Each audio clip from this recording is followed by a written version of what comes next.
Hello friends, अक्षर English academy के YouTube channel पे आपका स्वागत है। और ये स्पोकन इंग्लिश वर्ड सीरीज़ का ये दूसरा वीडियो है। आने वाले हम वीडियोस में ढेर सारे इंग्लिश के वर्ड्स देने वाले हैं, लगभग 1000 इंग्लिश के वर्ड्स देने वाले हैं। तो ये दूसरा पार्ट है और हमें उम्मीद है कि इन सारे शब्दों से, इन सारे वीडियो से आपका फ़ायदा ज़रूर हो रहा होगा। ये छोटे छोटे वीडियो हैं, लेकिन इनकी जो अंडरस्टैंडिंग है, ये जो शब्द हैं, ये अक्सर आपको न्यूज़पेपर में और स्पोकन इंग्लिश में ज़रूर यूज किए जाते हैं।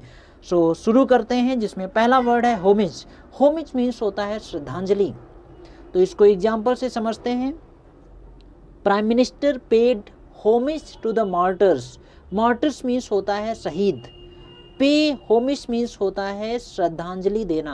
होमिज मीन्स श्रद्धांजलि होता है, लेकिन पे होमिज मीन्स होता है श्रद्धांजलि देना। So prime minister paid homage to the martyrs. प्रधानमंत्री ने शहीदों को श्रद्धांजलि दी। पे की सेकेंड फॉर्म पेड होती है। ये पास्ट इंडेफिनिट में सेंटेंस बना है। Prime minister paid homage to the martyrs.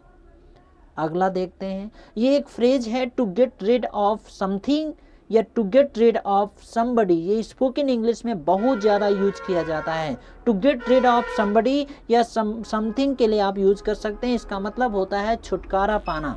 जैसे एग्जाम्पल के तौर पे यहाँ पे सेंटेंस है, I want to get rid of you. मैं आपसे छुटकारा पाना चाहता हूँ। I want to get rid of you, मैं आपसे छुटकारा पाना चाहता हूँ।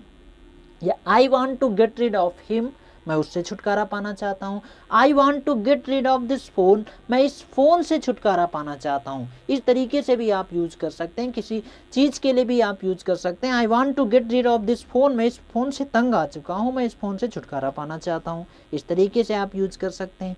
अगला वर्ड है बॉदर। बॉदर मीन्स होता है परेशान होना।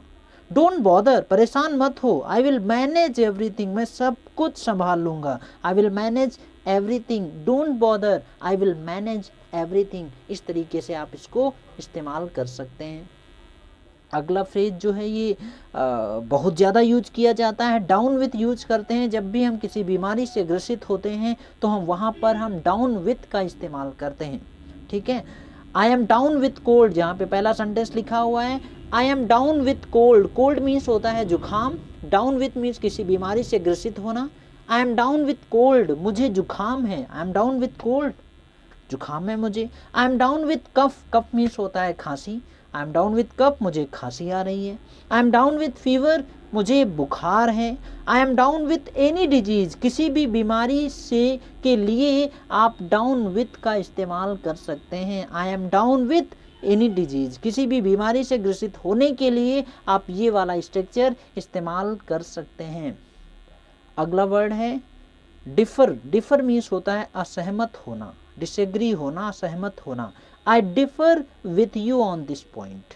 आई डिफर, मैं असहमत हूँ, विथ यू, आपसे, ऑन दिस पॉइंट, इस पॉइंट पे, इस मुद्दे पर, इस बात पे मैं आपसे सहमत नहीं हूँ। यानी आई differ with you on this point. तो इस तरीके से ये सेंटेंसेस आप बना सकते हैं। ये 11 वर्ड्स कवर हो चुके हैं।